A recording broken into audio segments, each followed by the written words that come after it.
What is up, ladies and gents? It is your friendly neighborhood BJJ podcaster, Raph Esparza, coming to you with another great installment of The Bullpen, a joint venture between Inside BJJ and The Grappling Hour. I hope you're having a good day. I know that late in the day, it's in that nice middle pocket over by our good friend, Timothy J. Freeman. Tim, how is everything going on your side of the world? FC. Outside of that, man, things are going good. It's getting nice and sticky out here in the humidity, and it's getting nice and heated with the PGF.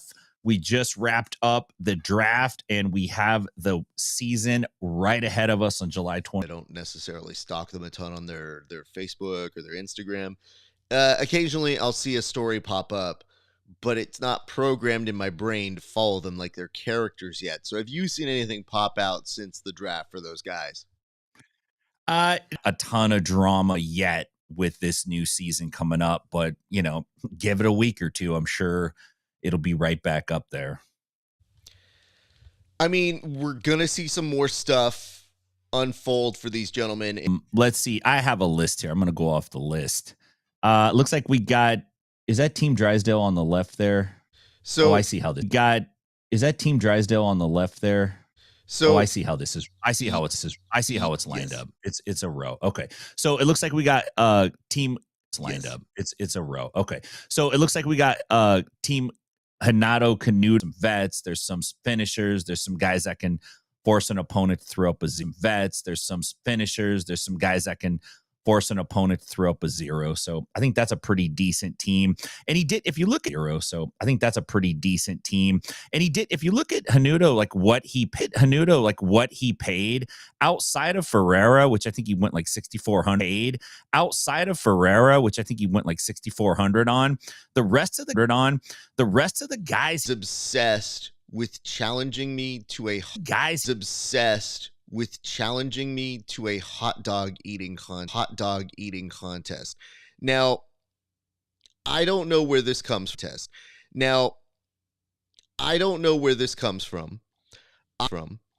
I know that he is very competitive. I have spies. I know that he is very competitive. I have spies at JJ Pages. So I know go day of weigh-ins. And I was like, dude, you're not going to weigh in and then yak the next day at competition.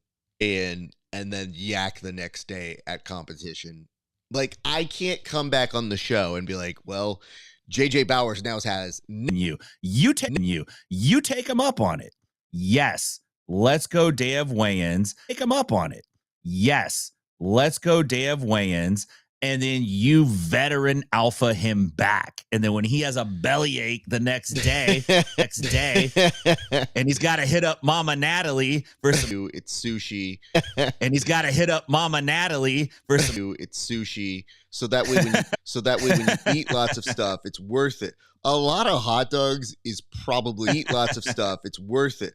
A lot of hot dogs is probably going to kill your boy. Raph Esparza. I think that's a bad choice by Raph Esparza. I think that's a bad choice.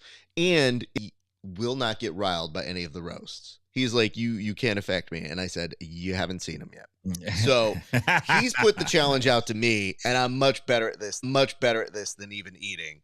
And if you've seen what I can eat,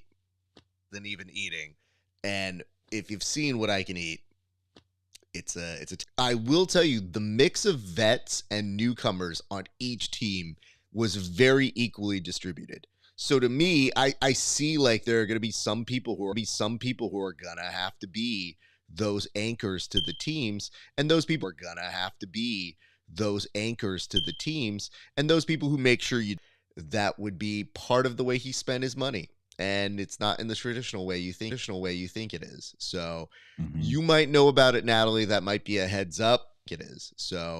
You might know about it, Natalie. That might be a heads up. I don't know. I don't even know. I'm have the potential to have a strong top three. We're probably looking at Drysdale and Canuto.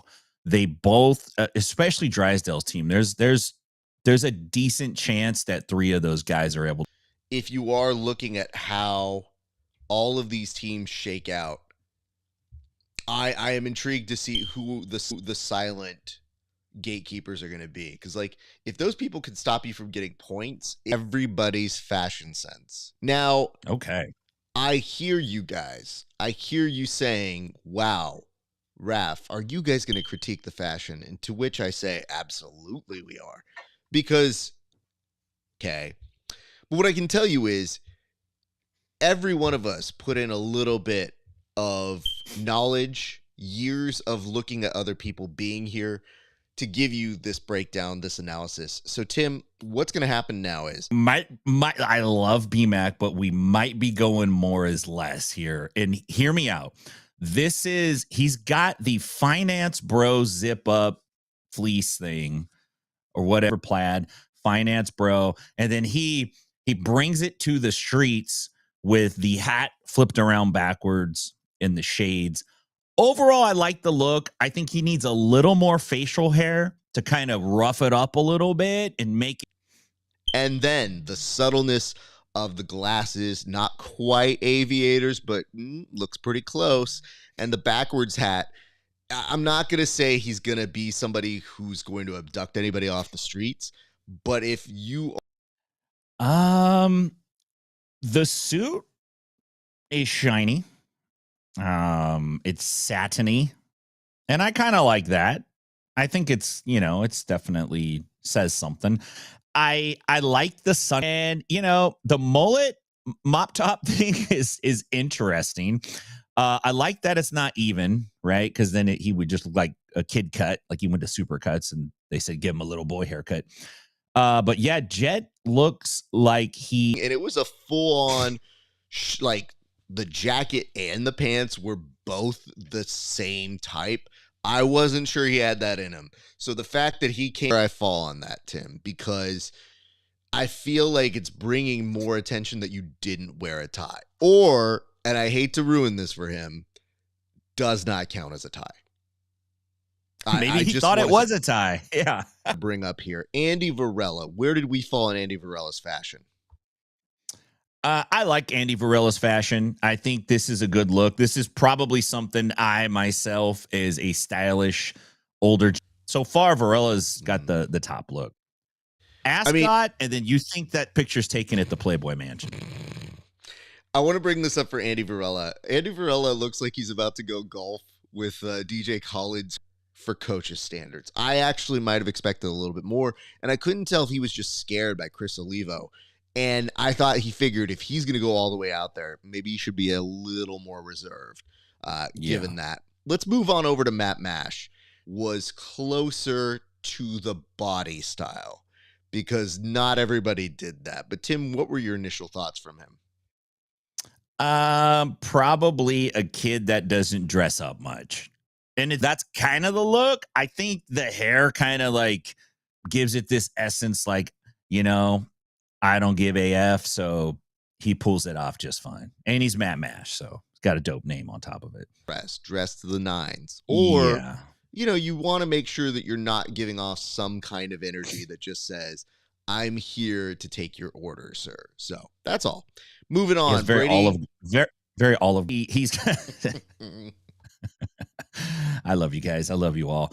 I like the floral print. I'm down with that. I'll get down with that. I like the glasses. They're a little bit like kind of pushing it a little bit, a little big, little Sally Jesse. What I told him is there are Hawaiian shirts that are upscaled and there are Hawaiian shirts where you are going to go roast a luau pig.